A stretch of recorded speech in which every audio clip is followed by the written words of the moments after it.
Welcome back. There's a special connection between grandparents and their grandkids when it comes to the nicknames children develop for their grandparents. A new survey found out the popularity varies by state. One grandchild's beloved Nana in Nevada may have been referred to as Bubby if they lived in New Jersey. When it comes to affectionate terms for grandmothers, it's Nana that was popular in about 12 states, and followed by a three-way tie for second with Grammy or Granny and Gran. As for grandfathers, Pawpaw was the favorite in 13 states, followed by Granddad and Pop Pop. North Carolina's top nicknames were Grammy and Pop Pop. So I asked you on Facebook, tell me those names you've heard for grandparents all around. Vicky says we let our son, the first grandchild, simply interpret Grandma and Granddaddy on his own, and what he came up with was Geemaw and Dan Danny. Oh. So they were forever after that one. She said, bet you never heard that one. Carol says, my grandparents were Nanny and Puppy. Everybody always said Poppy, but I said, no, it's Puppy, and he loved it and kept it there.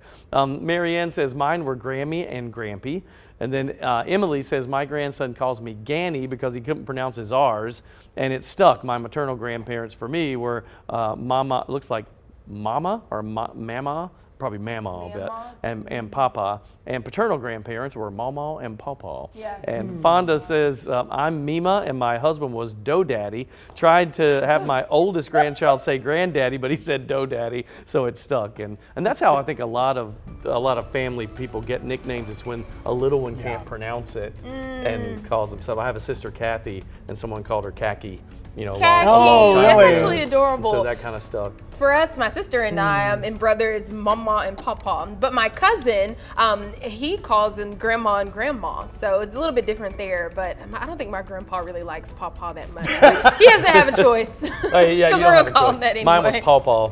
Yeah. And then one was it was 80 and Pawpaw were my dad's parents, but 80 was because her name was Sadie, and the first grandchild couldn't say Sadie and said 80. Oh, so. wow. I think it's good to have different on both sides because it can be confusing. Yes. Right? You might want to say different things. Yeah, we do say different. I was just going to say on my dad's side, we just say Grandma Ann. So yeah, so that's what we do. Nothing exciting, but Grandma, Grace, Anita, and then Grandpa, Jim, and Glenn, right? Yeah. That way you're just, it's... There's always, my neighbor has a Mimi and Pop Pop. Okay. Oh, Mimi. And Mimi's a thing, too. Yep, That's a thing. I've heard Mimi. I saw a lot of that. All right.